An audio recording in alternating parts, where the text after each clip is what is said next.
हार मान लेना गलत होता है। कभी भी हार मत मानिए, हमेशा संघर्षरत रहिए और अपने आप को 100% देना है। बाकी जो रिजल्ट होगा देखा जाएगा, है ना। जय माता दी बच्चों। आज हम मैथ का एक सिंपल सा क्वेश्चन जो कि आप टाइम एंड वर्क का है, इसे हम लोग देखते हैं, जो कि इजी वे में सो सिंपल तरीके से बना सकते हैं। कैसे सो देखें। क्वेश्चन है कि ए बी तथा सी किसी कार्य को 20 दिन तथा 30 दिन 20 दिन 30 दिन तथा 60 दिन में पूरा कर सकता है। मतलब ए 20 दिन में कर सकता है, बी 30 दिन में कर सकता है, सी 60 दिन में कर सकता है। अब बोला गया कि तीनों मिलकर कार्य प्रारंभ करते हैं, लेकिन 2 दिनों के बाद ए ने काम करना बंद कर दिया। यानी 2 दिन के बाद ए ने काम करना बंद कर दिया। फिर बोला गया कि उसके 3 दिनों के बाद, मतलब ए जब छोड़ा उसके 3 दिनों के बाद बी ने भी काम करना बंद कर दिया। तो बताएं कि शेष काम सी कितने दिनों में समाप्त करेगा। यानी बी भी छोड़ दिया, ए भी छोड़ दिया, लेकिन सी तो कंटिन्यू शुरू से कर रहा है। तो बी के छोड़ने के बाद अब और कितने दिनों तक सी अकेले काम करेगा और काम को पूरा समाप्त कर देगा, ये क्वेश्चन पूछा गया। दोस्तों सिंपल तरीका है बनाने का। हम जानते हैं कि एलसीएम मेथड से इसको बनाते हैं। ए कर रहा है 20 दिन में, बी कर रहा है 30 दिन में, सी कर रहा है 60 दिन में। तो 20 30 60 का एलसीएम ले लेते हैं। तो 20 30 60 का एलसीएम 60 होगा। हम लोग 60 मान लिए, इसका एलसीएम टोटल होता है 60। इसको हम लोग टोटल वर्क मान लेते हैं कि एलसीएम जो है 60 पीस वर्क, 60 पीस काम हो गया। अब ए करेगा 20 दिन में 60 पीस काम, तो एक दिन में कितना काम, 20 से 60 में भाग दे, 20 या 60। डे से टोटल वर्क में जो भाग देते हैं वो आता है उसका एफिशिएंसी, यानी उसको क्षमता बोलते हैं। यानी एक दिन में ये 3 काम कर सकता है। उसी तरीके से बी 30 दिन में 60 पीस काम करेगा, तो एक दिन में कितना, 30 से भाग दे, 30 दूनी 60, यानी 2 पीस काम कर सकता है। उसी तरीके से सी 60 दिन में 60 पीस काम किया, तो एक दिन में कितना काम, तो 60 से 60 में भागा देंगे, एक आएगा। यानी ए की क्षमता 3 है, बी की क्षमता 2 है, सी की क्षमता 1 है।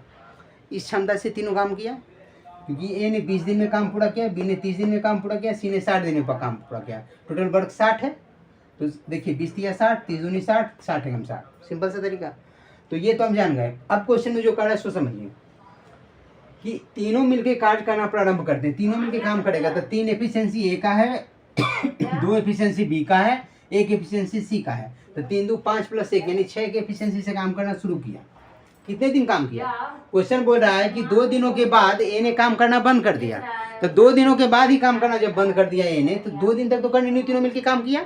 तो 2 दिनों तक जब तीनों ने काम किया, तो 6 की एफिशिएंसी से काम किया 2 दिनों तक। 2 दिन के बाद ए ने काम करना बंद कर दिया।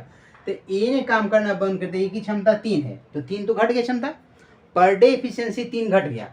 तो अब बी और सी मिलके काम किया, तो 2 + 1 यानी 3 एफिशिएंसी से काम किया। तो प्लस में लिख लिए 2 1 3, 3 एफिशिएंसी से काम करेंगे। कितने दिन किया, लेकिन 2 दिनों के बाद इन्हें काम करना बंद कर दिया। उसके 3 दिनों के बाद बी ने भी काम करना छोड़ दिया, यानी 3 दिनों तक काम किया बी ने, सी के साथ 3 दिनों तक काम किया बी ने, यानी 3 के एफिशिएंसी से बी और सी मिलके 3 दिन तक काम किया। तो 3 × 3 कर दिए। बी और सी मिलके तो 2 + 1 3 एफिशिएंसी से 3 दिन तक किया काम, तो 3 से गुना कर लिए। बी ने भी काम करना बंद कर दिया 3 दिन के बाद। तो बताएं कि शेष काम को सी ने कितने, यानी सी अब करेगा बाकी काम, यानी प्लस, यहाँ प्लस लिख लेते हैं।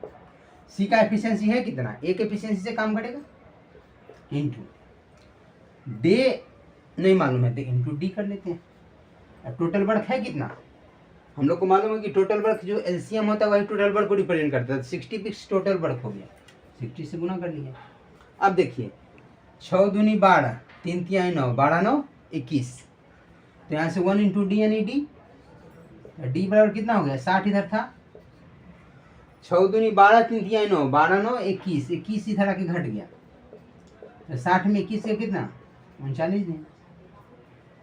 यानी इससे क्लियर क्या हुआ कि 39 दिनों में शेष काम को सी अकेले पूरा कर देगा। सो सिंपल सा तरीका आप समझ गए होंगे कि सी अकेले जो मतलब बी भी काम करना बंद कर दिया, ए उससे पहले बंद कर दिया था, तो लास्ट में जो काम बच गया तो उसको सी अकेले कितने दिनों में पूरा करेगा। तो सो सिंपल तरीका पहले बता दिया कि ए बी सी तीनों मिलकर 20 दिन में ये करता है, 30 दिन में करता है, सी 60 दिन में करता है। तीनों का एलसीएम ले लीजिए जो कि 60 आ गया। तो एफिशिएंसी निकालिए, डे से एलसीएम में डिवाइड करते हैं, टोटल वर्क में डिवाइड करते हैं, वही एफिशिएंसी आता था। 20 से इसमें भाग दे, 20 या 60, 3, 30 से 30 दूना 60, 2, 60 से 60 से 1, तो 3 ए की क्षमता, बी 2 की क्षमता, बी की क्षमता 2 और सी की क्षमता 1 हो गया। तो अब तीनों मिलके 2 दिन तक काम किया, क्योंकि 2 दिनों के बाद इन्हें काम करना छोड़ दिया। तो तीनों मिलके 3 2 5 1 6 एफिशिएंसी से काम किया 2 दिन, तो 6 गुने 2 प्लस 2 दिन के बाद ए ने काम करना छोड़ दिया, तो एक की एफिशिएंसी काम खत्म। बी और सी ने मिलके काम किया, तो बी की एफिशिएंसी 2, एक सी की एफिशिएंसी 1, मैंने बी की क्षमता 2, सी की क्षमता 1, तो 2 1 3, 3 की क्षमता से काम किया 3 दिन, तो 3 गुने 3 प्लस। अब सी अकेले काम करेगा क्योंकि बी भी काम करना बंद करे, तो सी की क्षमता 1 है। अब कितना दिन काम किया नहीं मालूम है, 3 तो डी से गुना कर लिए, डी एक्स कुछ भी मान सकते हैं, तो डी करने के डे के बारे में पता चलेगा, तो 1 इंटू डी लिखे बराबर टोटल वर्क है कितना 60, टोटल काम कितना है 60 है।